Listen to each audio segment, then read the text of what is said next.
তাআলা অঙ্গ প্রত্যঙ্গ থেকে পাক ও পবিত্র। আল্লাহ তাআলার জন্য কোনো সময় নেই, আল্লাহ তাআলার জন্য কোনো জায়গা নেই। পৃথিবীতে আল্লাহ তাআলার কোনো ছবি পাওয়া যাবে না। কায়নাতের মধ্যে আল্লাহ তাআলার কোনো মূর্তি পাওয়া যাবে জি রহানা বলুন না। কায়নাতের মধ্যে আল্লাহ তাআলার জন্য কোনো মূর্তি পাওয়া যাবে না।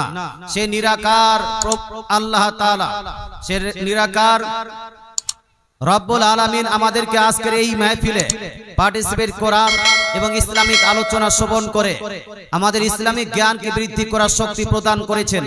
তাই আসুন সেই মহান প্রতিপালকের দরবারে, আল্লাহর দরবারে একবার শুকরিয়া জ্ঞাপন করি। পড়েন সবাই উচ্চ স্বরে আলহামদুলিল্লাহ, একটু জোরদার পড়ুন আলহামদুলিল্লাহ। তারপরে পরে ধর্মের গুরু আকাই নামদার মাদিনী তাজদার আহমদী মুখতার জনাবে রাসূলুল্লাহ সাল্লাল্লাহু তাআলা আলাইহি ওয়াসাল্লামের প্রতি লক্ষ লক্ষ কোটি কোটি দরুদ শান্তির ধারা অর্পিত বর্ষিত হোক। সবাই বলেন আমিন। সম্মানিত মুসলিম সমাজ, আমরা হলাম সুন্নি মুসলমান। আমাদের ভালো লাগে না যে আমরা বক্তৃতা করব আর নবীজির প্রতি আমাদের দেশে প্রচলিত দরুদ শরীফ পাঠ করব না। আমরা মিলাদ করি, আমরা ফাতিহা করি, আমরা জুলুস করি, আমরা উরুস করি, আমরা যাই করি না কেন, আমাদের সুন্নিদের কোনো মেহফিল এমন হয় না যেই মেহফিলে আমরা নবীজির প্রতি দরুদ ও সালাম পড়ি না। অর্থাৎ সব জায়গায় দরুদ ও সালাম পড়ি। কেন পড়ি? তার কারণটা আল্লাহ তাআলা রাসূল সাল্লাল্লাহু তাআলা আলাইহি ওয়াসাল্লাম আজ থেকে প্রায় 1500 বছর পূর্বে ইরশাদ করে গেছেন হাদিসের মধ্যে। হাদিসটি লিপিবদ্ধ আছে সুনান তিরমিজি জিল নাম্বার 2 পেজ নাম্বার 174 এর মধ্যে। নবীজি বলছেন, মা জালাসা কওমুন মাজলিসান লাম ইয়াজকুরুল্লাহ ফীহি ওয়া লাম ইউসাল্লু আলা নবিয়িহিম ইল্লা কানা আলাইহিম তিরাতান ফা ইন শাআ আযাবাহুম ওয়া ইন শাআ গাফারা লাহুম। যার অর্থ হলো এই, নবীজি বলছেন যে মুসলমান সম্প্রদায় কোন যদি মজলিসে বসে, মাহফিলে বসে, জালসা মাহফিলে বসার পরে তাহারা যদি সেই জালসাতে, সেই মাজলিসে আল্লাহ তাআলার কৃতজ্ঞতা, আল্লাহ তাআলার জিকির না করে এবং তৎসঙ্গে তাহারা যদি আল্লাহ তাআলার রাসূলের প্রতি অর্থাৎ আমার প্রতি যদি দরুদ শরীফ না পাঠ করে, তাহলে কাল কিয়ামতের মাঠে উত্তপ্ত ময়দানে কঠিন আসবে দিনে মাহফিলে বসা সত্ত্বেও আল্লাহর জিকির এবং নবীজির প্রতি দরুদ না পাঠ করার কারণে আল্লাহ চাইলে এই সমস্ত ব্যক্তিদেরকে জাহান্নামে নিক্ষেপ করবেন। কোথায় ভাই? তো জাহান্নামে যাওয়ার জন্য এখানে এসেছি আমরা, না জান্নাতে যাওয়ার জন্য? জাহান্নাম থেকে বাঁচার জন্য আজকে আমরা এই জালসা করেছি। জাহান্নাম থেকে বাঁচার জন্য জালসাতে আমরা বক্তাকে ডেকেছি। জাহান্নাম থেকে বাঁচার জন্যই জালসাতে আমরা পার্টিসিপেট, অংশগ্রহণ করেছি।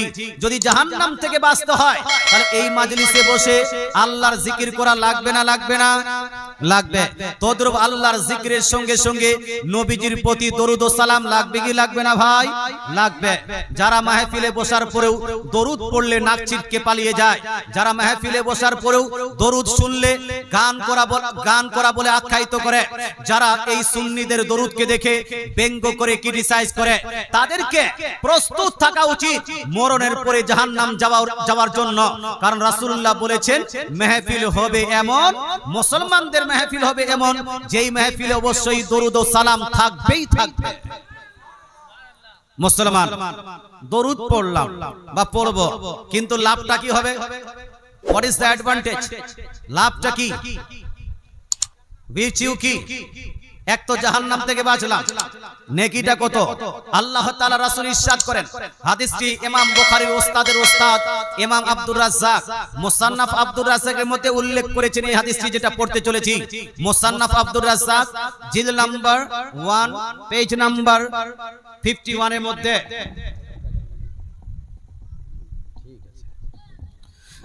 মুসান্নাফ আব্দুর রাজ্জাক জিল নাম্বার 1 পেজ নাম্বার 51 এর মধ্যে আল্লাহ তাআলা রাসূল ইরশাদ করেন, মান সাল্লা আলাইকা সালাতা কাতাবাল্লাহু লাহু কিরাতা। দয়ার নবী মায়া নবী বলছেন, কোন ব্যক্তি যদি আমার প্রতি মুহাব্বতের সহিত, প্রেমের সহিত, ভালোবাসার সহিত একবার, শুধু একবার দরুদ শরীফ পাঠ করে, আল্লাহ তাআলা তার নামায় আমলে এক কিরাত নেকি লিপিবদ্ধ করবেন। জোরে বলেন সুবহানাল্লাহ। কতগুলো ভাই? এক কিরাত তো বুঝলেন না, কিরাত তো বুঝলাম না হুজুর, এক কিরাত লিখবেন কিন্তু কিরাতটা কি জিনিস এই বুঝলেন না বলে আমার নবী আপনার নবী দয়ার নবী মায়ের নবী আজ থেকে প্রায় 1500 বছর পূর্বে এই হাদিসেই কিরাতের ব্যাখ্যা করে দিয়েছেন। কিরাত হলো কি? আল কিরাত মিসলু উহুদ, অর্থাৎ রাসূলুল্লাহ বলছেন এক কিরাত হলো এক উহুদ পাহাড়ের সমতুল্য।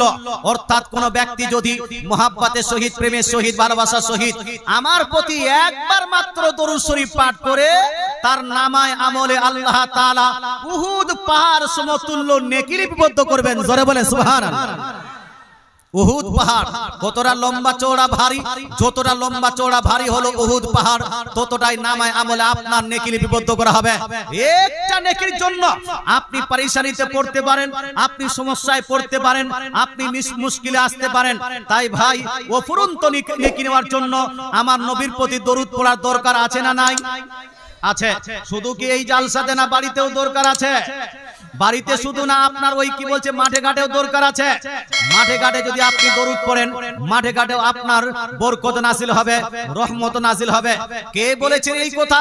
রহমত নাজিল হবে মাঠে ঘাটেও আমার নবী বলেছেন, হাদিসটি লিপিবদ্ধ আছে সহিহ মুসলিম শরীফ জিল নাম্বার 1 পেজ হাদিস নাম্বার 875 এর মধ্যে রাসূলুল্লাহ বলছেন, মান সাল্লা আলাইহি ওয়াহিদা সাল্লাল্লাহু আলাইহি আসরা, কোন ব্যক্তি যদি আমার প্রতি মহব্বতের সহিত একবার দরুদ শরীফ পাঠ করে আল্লাহ তাআলা সেই ব্যক্তির প্রতি 10 বার রহমত নাযিল করবেন। জোরে বলেন সুবহানাল্লাহ। মুসলমান, তাই মাঠে যখন আপনি কাজ করতে যাবেন, কাজের সময় গজল না, কি বলছে গান না করে সেখানে নবীজির প্রতি দরুদ পড়বেন। রহমত দিবেন কে? কে দিবেন জি? বাড়িতে যদি অসুস্থতা বেড়ে যায়, অসুখ যদি বেড়ে যায়, আপনার বাড়িতে যদি আপনার ইনকাম কমে যায়, ইনকাম করছেন কিন্তু বরকত হচ্ছে না, রহমত হচ্ছে না, আপনার স্ত্রী আপনার সঙ্গে খিটিপিটি করছে, আপনার ছেলে মেয়েরা আপনাকে মানছে না, আপনার বাড়িতে আপনার স্ত্রী আপনাকে দেখাশোনা করছে না, তাহলে সেই বাড়িতে রহমতের প্রয়োজন আছে না নাই? যদি রহমতের প্রয়োজন থাকে তাহলে সেই বাড়িতেও দরুদের প্রয়োজন আছে না নাই? আছে। মুসলমান, দরুদ পড়লে গ্যারান্টি দিয়েছেন রাসূলুল্লাহ রহমত হবে। একজন পড়লে 10 বার রহমত হবে, আর একই টাইমে একজনের সঙ্গে আরেকজন পড়লে 20 বার রহমত হবে, আর একজন পড়লে 30 বার রহমত হবে। আর যদি 100 জন একসঙ্গে আপনার বাড়িতে বসে নবীজির প্রতি দরুদ পড়ে তাহলে কতগুলো আপনার রহমত হবে জি? 1000 রহমত হবে। তাই আমরা একা একই না পড়ে বেশি বেশি করে মানুষকে জমানোর জন্য মিলাদের ব্যবস্থা করি, ফাতিহার ব্যবস্থা করি। সবাইকে দাওয়াত করলাম, নামাজি সাহেব আপনিও আসবেন, হাজী সাহেব আপনিও আসবেন, মাস্টার সাহেব আপনিও আসবেন, যতগুলো মান্যগণ্য ব্যক্তি সবাই বাড়িতে এসে একসঙ্গে যখন নবীজির প্রতি দরুদ পড়বে, রহমত বেশি হবে না কম? বেশি না কম? এই জন্যই মিলাদ করি। বলছে মিলাদের হাদিসই খুঁজে পাই না, এটাই তো মিলাদের হাদিস যে দরুদ পড়লে রহমত হয়। তো দরুদ বাড়িতে দরকার আছে না নাই? আছে। একবার দরুদ শরীফ পড়লে এক কিরাত নেকি লিপিবদ্ধ হবে। এক কিরাত হলো উহুদ পাহাড় সমতুল্য।